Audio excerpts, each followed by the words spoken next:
Muraho neza, murakaza neza kuri Sibo James Tech and AI. Nk'ibisanzwe njye tugiye kubana nitwa James. Niba wararebye video ebyiri zabanje hejuru, ubwo bivuze yuko wumva AI icyo ari cyo n'amateka yayo. Uyu munsi rero ngiye kubabwira AI mu buryo bwimbitse kurushaho, turebe ubwoko bwayo, uko ikora mu buzima busanzwe n'impamvu buri muntu wese akwiye kuyimenya. Reka dutangire. Ubundi AI igabanyije mu bwoko butatu bukuru. Ubwoko bwa mbere ni Narrow AI. Iyi ni AI ikora akazi kamwe gusa, urugero AI ya WhatsApp, AI ya TikTok, AI ya YouTube, AI ikora kamera ya telefoni cyangwa AI igufasha guhitamo video ukunda. Iyi AI ntitekereza nk'umuntu, ikora ibyo yatorejwe gusa. Ubwoko bwa kabiri ni General AI, ariyo twita AI nkuru. Iyi ni AI ishobora gutekereza nk'umuntu, ikiga ibintu bitandukanye, igafata ibyemezo. Uku kuri ntikuragerwaho neza, ariko niyo isi irimo gukoraho cyane cyane. Ubwoko rero bwa gatatu ni Super AI. Iyi ni AI irusha umuntu ubwenge mu bintu byose, ariko iyi yo ntirabaho, ni iy'ahazaza mu bihe biri imbere. Ese ubundi AI ikora ite mu by'ukuri? AI ikora ikoresheje ibintu bine by'ingenzi. Icya mbere ni data. AI ikenera amakuru menshi cyane, amafoto, amajwi, amagambo na video. Iyo data niyo iyigisha. Icya kabiri ni algorithm. Aya ni amategeko abwirwa AI uko yiga, uko isesengura n'uko ifata icyemezo. Icya gatatu ni training. AI itozwa inshuro nyinshi, iragerageza, igakosa, igakosorwa, igakomeza. Icya kane rero nicyo bita prediction. Nyuma yo kwiga AI itangira guhanura no gufata icyemezo.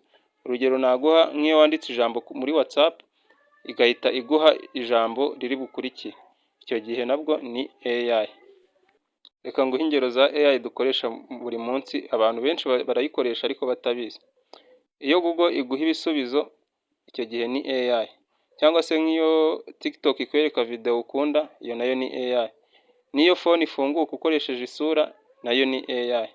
Nanone iyo kamera igira portrait mode, uyishyizemo portrait mode, iyo nayo ni AI. Iyo YouTube ikugira recommendation, ikagenda iguha recommendation y'ibyo ukwiye kureba, nayo ni AI. AI iri ahantu hose, buri munsi, buri saha turayikoresha kandi turayibona. Ikindi kandi AI iri mu Rwanda no muri Afurika, wenda muri rusange. Wenda nk'urugero mu Rwanda, AI iri gukoreshwa cyane nko mu buhinzi, kuko ibafasha kuba yamenya nk'indwara z'ibihingwa, ikaba yapima ikamenya ngo ibihingwa bifite indwara runaka. Nanone mu buzima nabwo ibafasha gusesengura indwara, ikaba yafasha gupima abaganga vuba vuba, ibintu bikihuta. No mu burezi nabwo murabibona, hari za online learning cyangwa se za AI tutorials, mugenda mubibona. Cyane cyane no mu bucuruzi naho ibafasha kwamamaza, igakora marketing cyangwa se data analysis, bakamenya isoko ry'imari n'imigabane uko bimeze, bakamenya niba ryamanutse cyangwa ryazamutse, bakaba bamenya uko bashora imari. Nubwo tutaragera wenda kure cyane nka Amerika cyangwa biriya bihugu byazamutse cyane, ariko amahirwe turayafite menshi cyane, kubera ko umuntu ufite telefoni na internet ashobora kuba yakwiga AI mu buryo bwose bushoboka. N'ubu ngubu muri kuyiga.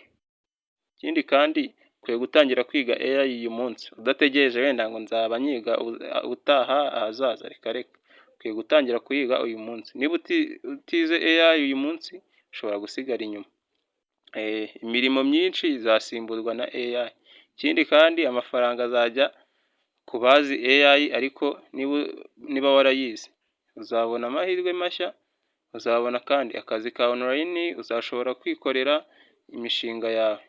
AI si iy'abahanga gusa, ni iy'abantu bose. Nanone nshobora kuvuga gutyo wenda ukavuga ati se AI izadusimbura?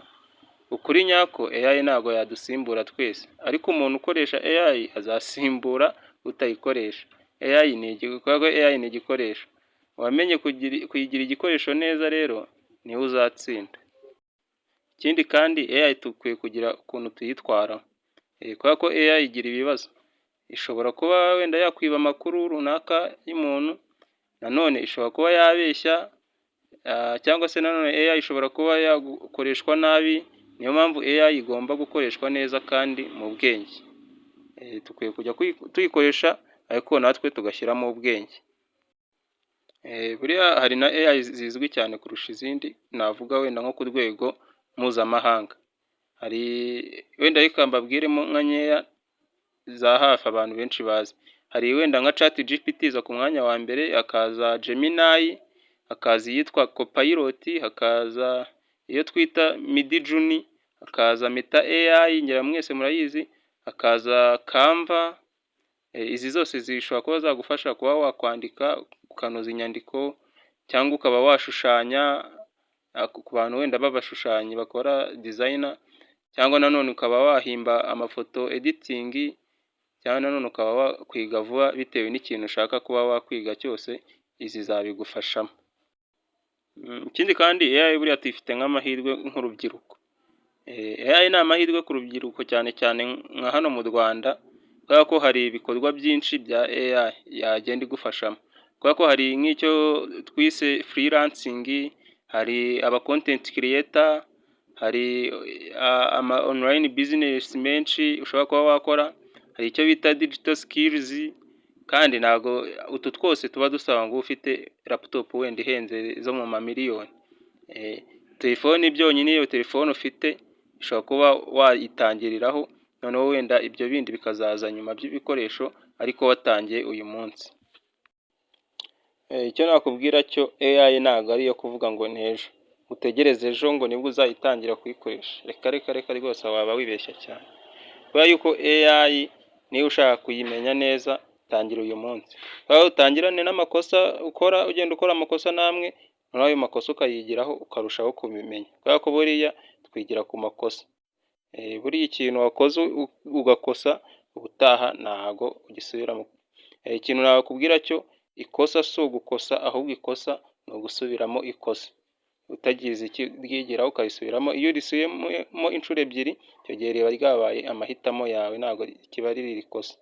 Rero utagize icyo ukora kuri AI uyu munsi, umuntu rwose utarimo yiga ngo ayisobanukirwe uyu munsi, ejo azaba arimo areba abayize nyine mugeze kure, mwarayisobanukiwe mumuseka nyine mubona ibintu akora, ari wenda ari nk'ibyo namwe mwatangiye mukora, mujye mumuseka nyine mumusekere mu bipfunsi. Rero niba ushaka gukomeza kwiga AI mu Kinyarwanda kandi ukayiga mu buryo bworoshye busobanutse, nta handi ukwiye kuyigira atari hano kuri Sibo James Tech and AI. Nanjye ngiye kuzajya mbaha amavideo menshi, nshaka kubakorera ibice byinshi bisobanura AI ku buryo muzayisobanukirwa yose mukayisobanukirwa uburyo ikora n'uburyo twayibyaza amafaranga mu buryo bwose bushoboka.